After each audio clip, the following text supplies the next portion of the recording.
Hello and welcome. I'm Dr. Adam Dorsey, a psychologist in Silicon Valley, and I am the host of Super Psyched, a podcast dedicated to supercharging your life. Each episode contains fun, high-quality interviews with experts looking at psychology from all angles. Super Psyched is your tool to get more of what you want in your life and less of what you don't. If you've ever gone on a long car trip, you may have seen some cool things. But what's it like if you do that trip at 3 miles an hour by foot? My guest on this episode has actually walked from his home in Northern California all the way to Chicago, a full 2,100 miles, and for the step counters, that's 4.2 million steps. He has also walked from his home to Mexico and several other extreme distances. And no joke, his name is Mr. Walker, or less formally, Mark Walker. In addition to being a very nice man, Mark is a retired executive who worked in high tech in Silicon Valley. After a successful career and 7 patents to his name, he got into walking and fell in love with it. In this interview, he will describe some of the moments along the road that include surprises, delights, fears, and beauty, as well as the psychological benefits he has derived from his relationship with this sport that he calls a hobby. Mark is definitely on to something good, and on this episode and the one following it, we'll look at going the distance with physical activity. Studies show that moving our bodies through cardio, being in the sun, and surrounding ourselves with nature, formerly known as biophilia, can reduce anxiety, depression, and increase our well-being on multiple levels. Of course, you don't need to go to the lengths that Mark has, but this story serves as a good reminder that better physical and mental health is just outside our doors. So join Mark and me as we have a fun and informative talk about the benefits of going the distance. Super Walker, Mark Walker, welcome to Super Psyched. Adam, thank you very much. I'm glad to be here. Yeah, so glad to have you. I'm just so fascinated with your hobby, with your passion for long distance walking. And I'm wondering, if you're at a cocktail party and someone asks you about your life, how do you describe your relationship with walking long distance? Well, I would probably describe it as a hobby. A lot of times people will ask how I got started, how I got involved, how this became a hobby. And actually, I usually tell the story about when I was working at a startup company. The company got acquired and the founders made millions. I wasn't a founder, but the HR lady said, she went to the founders and she said, you really ought to kind of do something to commemorate this for the employees. So they agreed, and they gave little iPod Nanos, little kind of tchotchkes that they would give out to customers. And so I got one of these iPod Nanos. Oh, thanks. But as it turns out, that iPod Nano plays music, and then this version had a little pedometer in it. And so I would go on these walks and listen to music and kind of start tracking my walks. And then I got this map, put a map on the wall of the Santa Cruz Mountains where we live, and started tracking, the different walks, and, connected San Francisco down to Monterey, and then kind of went east from the Pacific Ocean, kind of off the map to like the Fremont, kind of other side of Silicon Valley. And at that point I said, I bet I could walk across California. I didn't get $1 million out of the company, but that little iPod was worth more than that probably, because it changed my life, right? This hobby of long distance walking got me in better shape. I got, lost weight. Physically, I was much stronger, much healthier. Anyway, so as I got across walked off the east side of that map, and I thought, I bet I could make it across California. And so on weekends, kind of talked to my wife, and we kind of picked up this hobby of walking on weekends, and we made it across California that year. The next year, and that's from where to where when you say across California? It was from the Pacific Ocean to actually Carson Pass is where we ended up going over. So that's in the Sierras. So you did it widthwise. Widthwise, yeah. Got it. I was imagining widthwise. I started to do it widthwise, yeah. I've since done the length of it, but that was a different trip. So we did the widthwise, and I remember going across partway through. So it turns out my kids had just gone off to graduate school, one at Northwestern, and his wife was at Northwestern also, and then the other one at the University of Chicago. So they're both in Chicago. And kind of going across California, I thought, and they had just started. So they were a couple years away, and I thought, I bet I could make it to Chicago if I took this serious. From California? From California. From my home? House, actually. From your house? To their house. That was the idea. I would walk from my house to their house. From your house to their house. So, yeah. Why not? So anyway, so we did. The next year after we finished California, I had a very understanding boss, and I was kind of getting ready for retirement anyway. And so I would work every other week. And so 1 week I would the company was back in Boston, I would have to fly to Boston, and then I would come home and we'd walk for a week. And then I would stay here in Silicon Valley for a week and then take a week off and we'd walk for a week. So that kind of week on, week off, we made it across Nevada. And I remember at the end of one of the walks, it was like November. It was freezing cold. It was 14 degrees. It was in Nevada. There was snow all over the ground. I'm talking to my boss on the cell phone, and I realized that I'd kind of lost the path. I mean, I wasn't that far from the highway, so I wasn't really worried about it. But the path was under snow, and I couldn't see it. So I'm talking to him, and I thought, "Hey, Ed, I think I'm lost." He's like, "What? You're out in the middle of nowhere in Nevada." But anyway, later on, I was in that conversation. I kind of told him that I was pretty much done with working, and he kind of expected it. He knew I was ready for retirement. So, the end of next year, or at the end of that year, in fact, they were doing layoffs, and I got myself on the list and got a package. And so then after that, I was unemployed or retired, however you want to call it. Mm-hmm. And that's when we started taking it seriously. So then that next summer, we finished Nevada, walked across Utah and Wyoming, Nebraska, into Iowa, about halfway into Iowa. And that was kind of in chunks, where basically my wife would drop me off. I would walk for 12 or 15 miles, and then she'd come pick me up, and then we'd go to a motel. And then the next day she'd drop me off where she picked me up the day before. And we just did this leapfrog all the way to Chicago. And so anyway, that's how I kind of got involved in that process. We finished that trip in 2015. And then since then, I thought, I remember talking to my sister when I was in the middle of this. Like I said, my health was getting better. And my sister says, well, what are you going to do when you're done walking to Chicago? What are you going to do when you're done? And I kind of thought about it. And I thought, well, who says I have to be done? Mm-hmm. So since that trip, we've been finding other trips. So we walked to Mexico from here. From the San Francisco Bay Area. Yeah. So we did California long ways. Mm-hmm. And then my wife has always wanted to go to Branson, Missouri. I don't know if you know. Branson, I've heard of it. Sure. It's kind of like Las Vegas. It's like a G-rated Las Vegas. So they have a lot of family-friendly shows and stuff. Anyway, it's in the Ozarks. So one of my sons got her as a gift, got her this trip got her all these shows and the trip to Branson. And so I thought, well, let's walk through the Ozarks. So we walked about halfway through the Ozarks, just, same technique where we would go 10 or 15 miles and she would drop me off. We'd keep walking. And so you see different parts of the country this way. And it's just a fun hobby. It's a fun, interesting way to see the country. Like, I would never have gone to the Ozarks.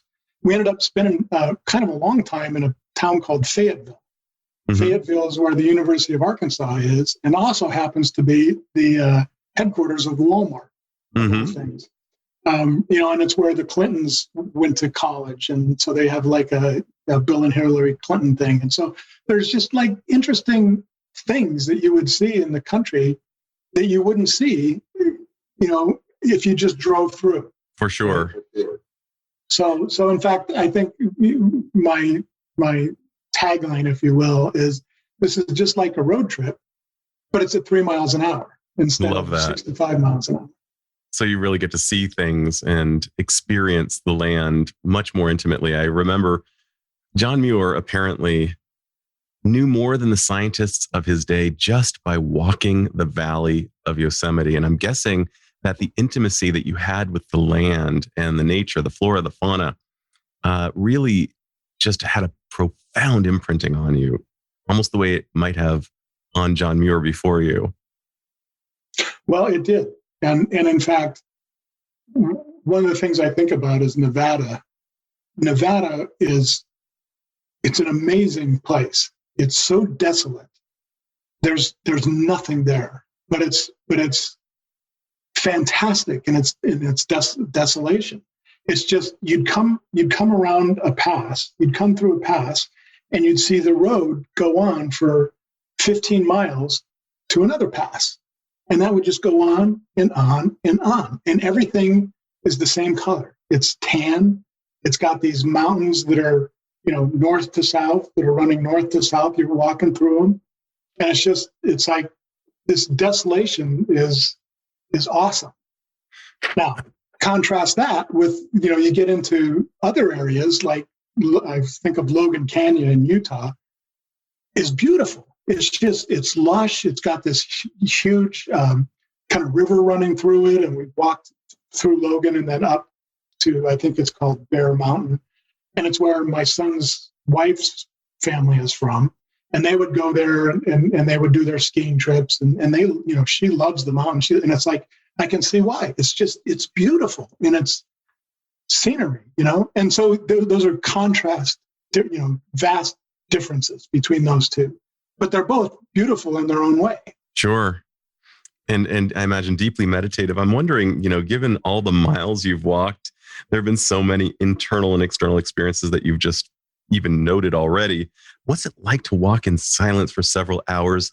And what thoughts and feelings tend to show up for you as you're walking through these various tapestries? Well, that's an interesting question because I don't think I had any profound thoughts. You'd think you would, you'd think you'd, I don't know, come to some epiphany about something. Mm-hmm. I never did. I remember times when I would go back to my wife and I'd say, when you're out there, you got a lot of time to think. And then I would go into whatever I was thinking about. But it was never profound. It was like, here's what I'm thinking of doing to the backyard fence or something like that. There was nothing. It's kind of funny. I'm almost sad about that. But yeah, it wasn't like there was anything like life changing, but it was kind of the everyday things in life that you would ponder on, right? Sure. That you would think about. It's interesting. I recently heard about one of the benefits of meditation, and that is that the next second is predictable. And that actually is very good for our psyche and our physiology. And I'm guessing that when you were walking, it was meditative and there was comfort in knowing kind of what was ahead of you, at least within the visible distance. Yeah, that's an interesting point. It was comforting and you did know what was coming next because it was the same thing that you had just been through. Sure. Right? So that next step is the same as the last step.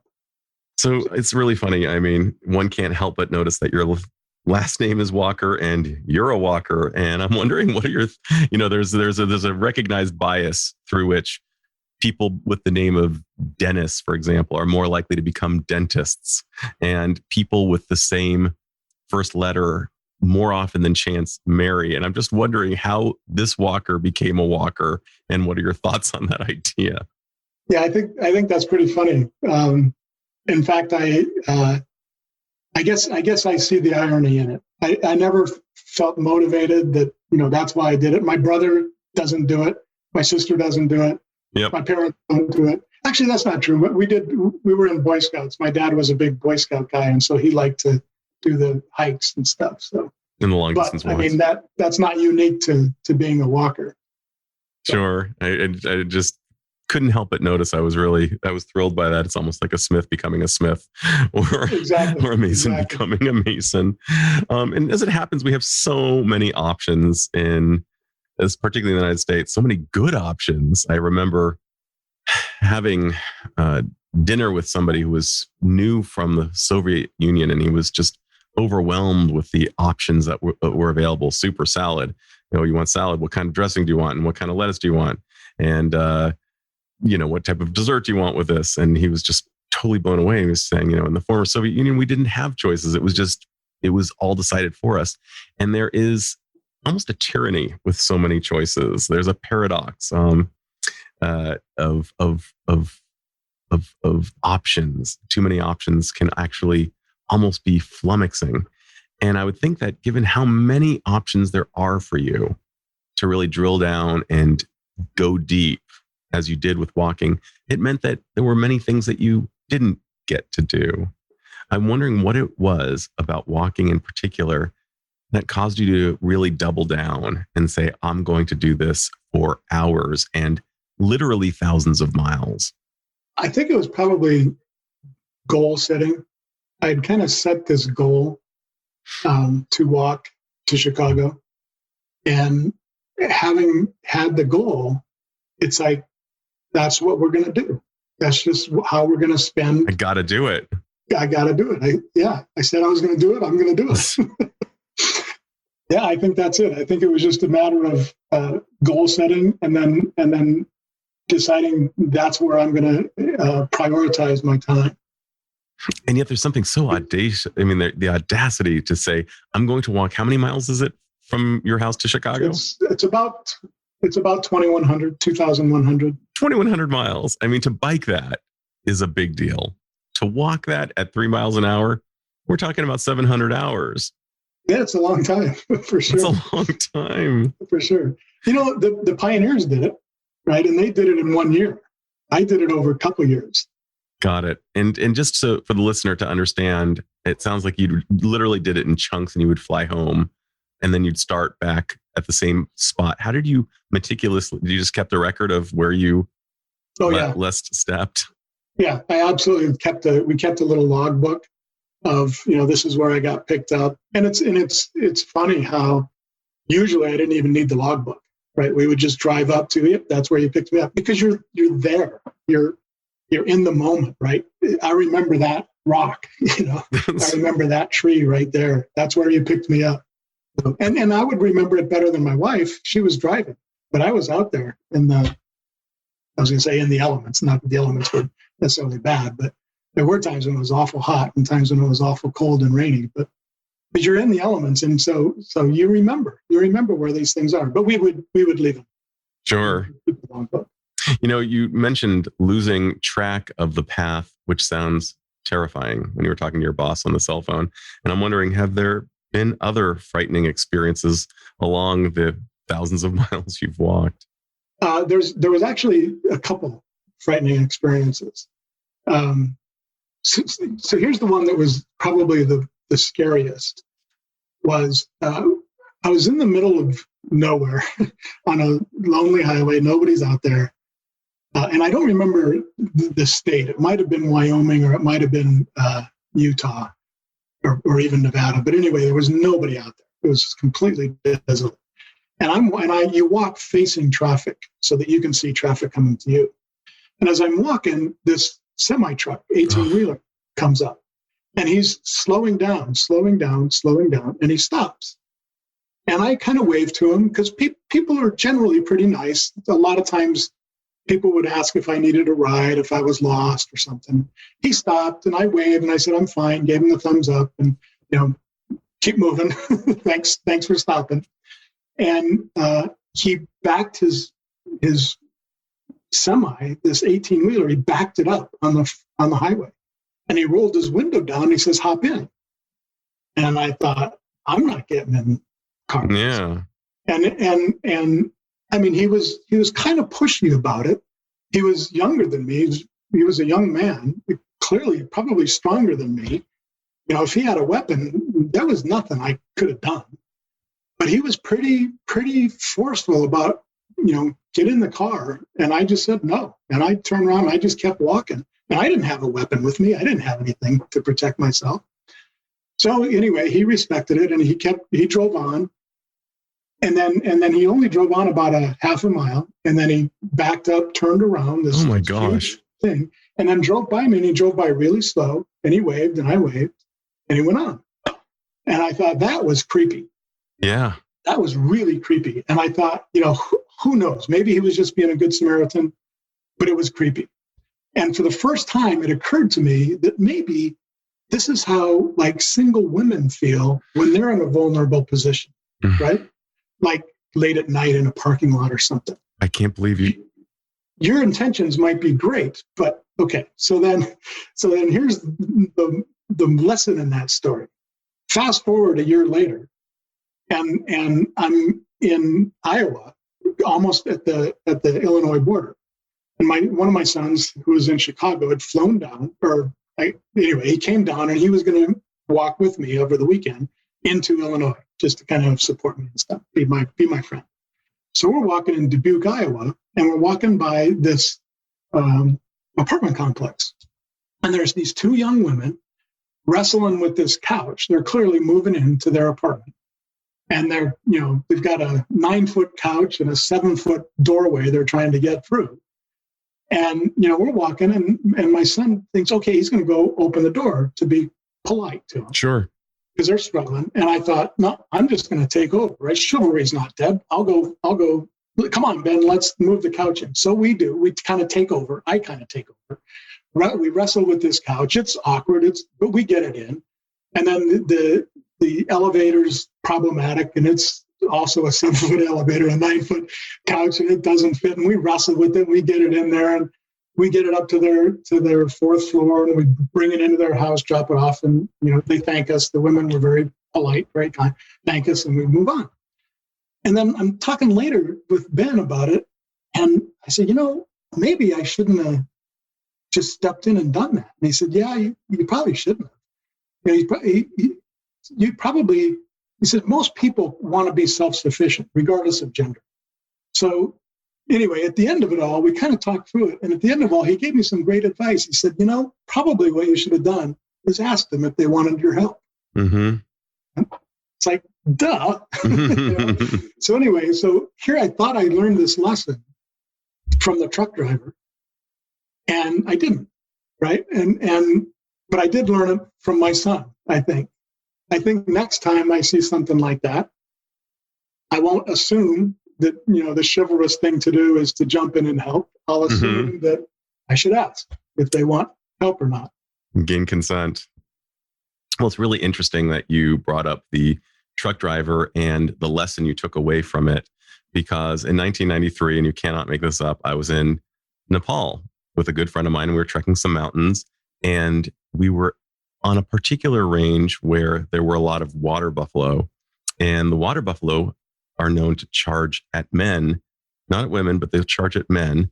And that's not a good thing when you're on a very sharp mountain range. And I remember just white knuckling it all the way down the mountain. And when I got to the bottom, after breathing a sigh of relief, my first thought was, and this is what it feels like to be a woman walking into a parking lot at night. Interesting. Or any of the other things that men take for granted. So I really resonate with that experience. I've never heard anybody articulate my own experience from 27 years ago so precisely, but that's exactly what occurred to me. So I'm feeling a connection with you around that conclusion. Any other moments of fear along the way? Yeah, there were some interesting moments. There was some sort of when I first started this, I looked up Google Maps. I used Google Maps. I said, okay, I'm going to walk from my house to Chicago, and it was 56 pages of instructions. Oh my goodness. And so for fun, I printed it out, and then I would cross it off, right, as we go. Well, we got to Nevada, and the walking trail went through this little town called Stillwater, which was really a mosquito-infested swamp, basically. And the road would go down to a little kind of gravel road, and then a dirt road, and then you'd look up in the distance, and it would go up a trail over a mountain because that was the walking path. I'm thinking, what am I thinking? I can't do that because my wife is in the car and she's got to pick me up 15 miles from now, right? And that path, she can't drive that way. Sure. So rather than turning around and going back, I didn't want to waste a couple days, right? So I said, there's another path through the mountains, kind of off to the right. It's a dirt road, and so the dirt road, but it's completely desolate. There is nobody out there. And so the next day we decided that's the path we'll go, and my wife will kind of come with me, and she'll, park 3 miles up, and she'll wait for me to get there, and then park 3 miles up. So as I'm walking on this road, I find these tan buildings with barbed wire. Remember, there's nothing out there. It's completely desolate. So these tan buildings with barbed wire fences around them. So they clearly don't want somebody breaking in, but who in the heck is going to break in out there, right? Sure. So as we and for what walking, and for what purpose? Exactly. So as we keep walking, and by now I think Lynn is parked way off somewhere else. And I'm walking, and all of a sudden this F-18, you don't hear him coming. Oh my God! Coming from behind me, and he's at 500 feet. Oh, right. And he just flies over, and it's like this explosion hits because you don't hear him until he's right there. Sonic boom. There's this explosion, and I look up, and it's like you're looking at the bottom of this war machine, like you would see in Star Wars, kind of thing, right? Yeah. It's this jet that's flying 500 feet above you. And I remember thinking at the time, I don't know why you process this, but I thought, there's no way America could ever lose a war when you got things like that. But anyway, I don't know why I thought that. But anyways, so it flies over, and I keep walking. And pretty soon I see these bombs exploding across the highway, maybe about on the other side of the highway, granted. But it was maybe 5 miles away, and these bombs are exploding.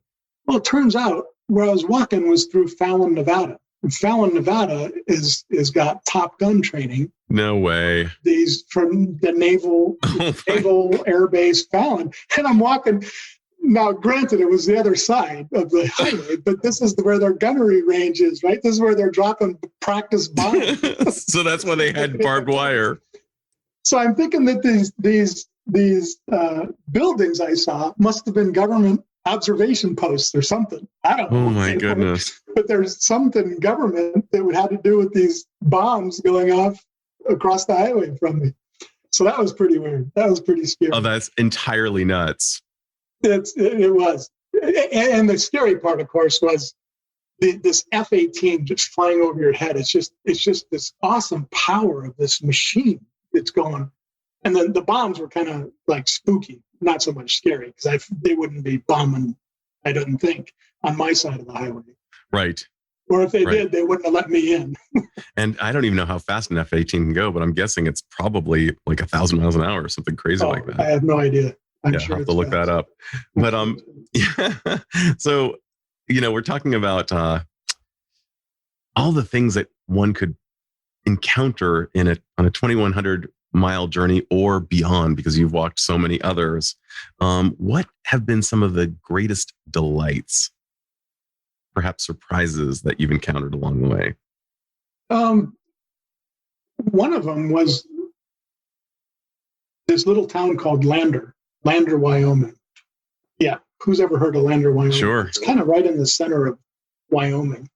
And you would think, we saw some pretty raunchy places, raunchy is the wrong word, but pretty rundown places in Wyoming, particularly a town called Farson, Wyoming. And the motels that we had stayed in were pretty bad, pretty rundown, because it was the only thing available. Anyway, so they had their bad. But then this little town, I think population was maybe 5,000. And it was a little bit touristy, but it was kind of, it wasn't like it wasn't like Yosemite or Yellowstone or, one of the big tourist traps. It was just this little town in the center of Nevada. And it was cool. It was just, there was this river that ran through it called I think it's Pogowaji or something like that. And it has a sink and a rise. So the river goes down into the ground. And then 2 hours later, it comes up a 1/4 mile down the thing, and it kind of bubbles up, right? So it sinks, and then there's a rise. But it's not just where it goes underground. It goes underground for they put dye in to test, test where it goes and how long it takes. It takes 2 hours to go that quarter of a mile. So, and it's a rushing river. So it's going somewhere and nobody knows where, right? Oh, that's so mysterious. Really. Pardon me? That's so mysterious. It's very mysterious. It's very mysterious. And they've tried to, anyway, that's just one thing, right? And in this rise, they've got all these trout that come up, and you can stand up on this observation deck and feed them. And these things are huge. These things are, 2.5 feet long and Whoa. big and fat. And they're, and they're just all living down there. You can't fish down there, but anyway, just these really interesting things. They have music festivals and they have kind of outdoorsy things. So we like that town so much that last year we had a family reunion there. Our kids came and our kids' in-laws came, and we had a great time, and brothers and sisters came, and my wife's, I think, brother. Anyway, so we had some family that came, and it was just a really fun experience. You kind of stumble onto this jewel. Who'd have thought? Lander, Wyoming, but it's a great little spot. I'm sold. I can't wait to check it out. I know, it's cool. It's cool. Yeah. And then other places. Iowa is beautiful. Iowa's a neat place. I would steer clear of Nebraska, but other than that. Oh yeah, why steer clear of Nebraska? There's not a whole lot in Nebraska. It's kind of interesting that a lot of these big agricultural areas.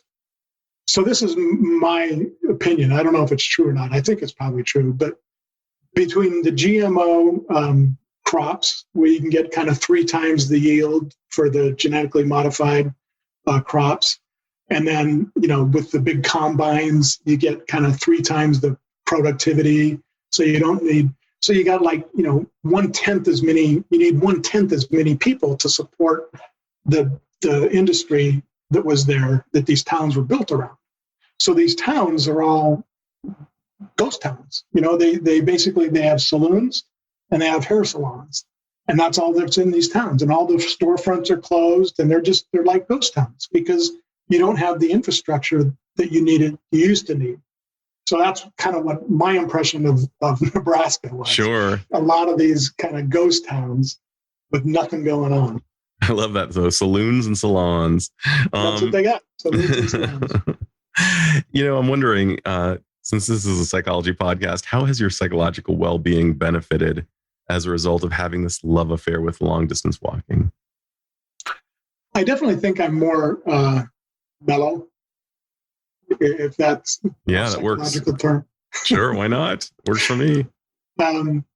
Yeah, I definitely don't have. So working in high tech can be kind of an anxiety inducing environment. Sure. There's a lot of stress, a lot of pressure. And when you get out on your own and you're walking, and there's really no deadlines, no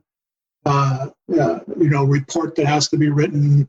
It's nice. It kind of slows you down. Maybe that's it. You just kind of slow down, and you don't have the anxiety that you do when you're working every day, at least in high tech.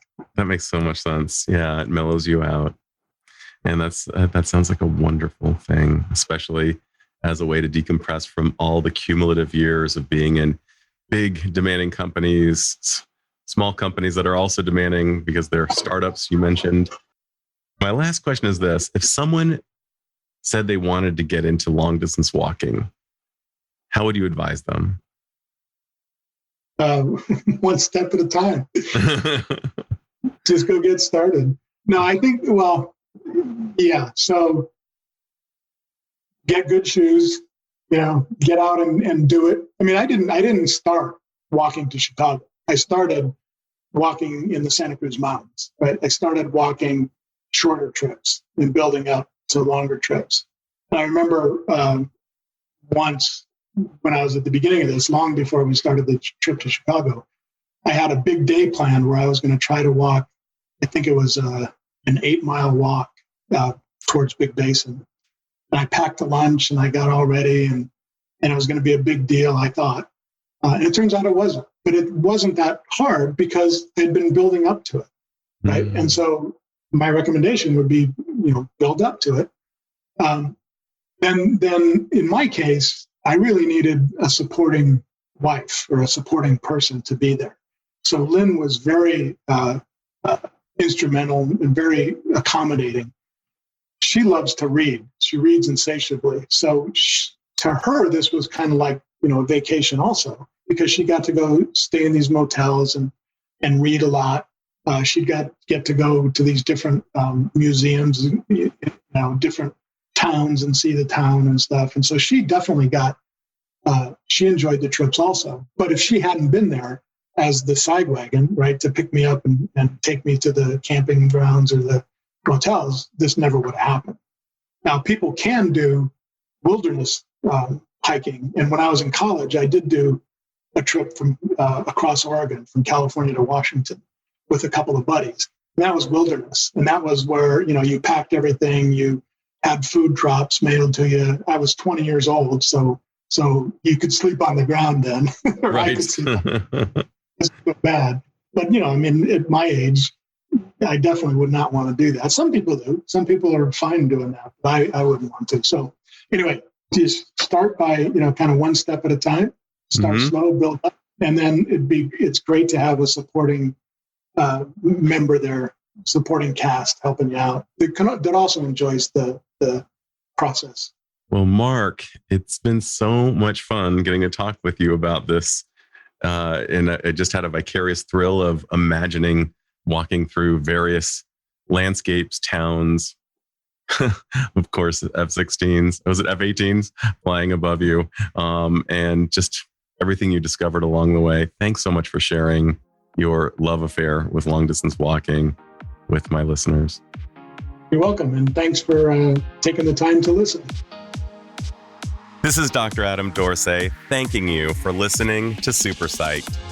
If you know anyone who might like it or who might benefit from listening, share it. And if you like the episode, please hit subscribe.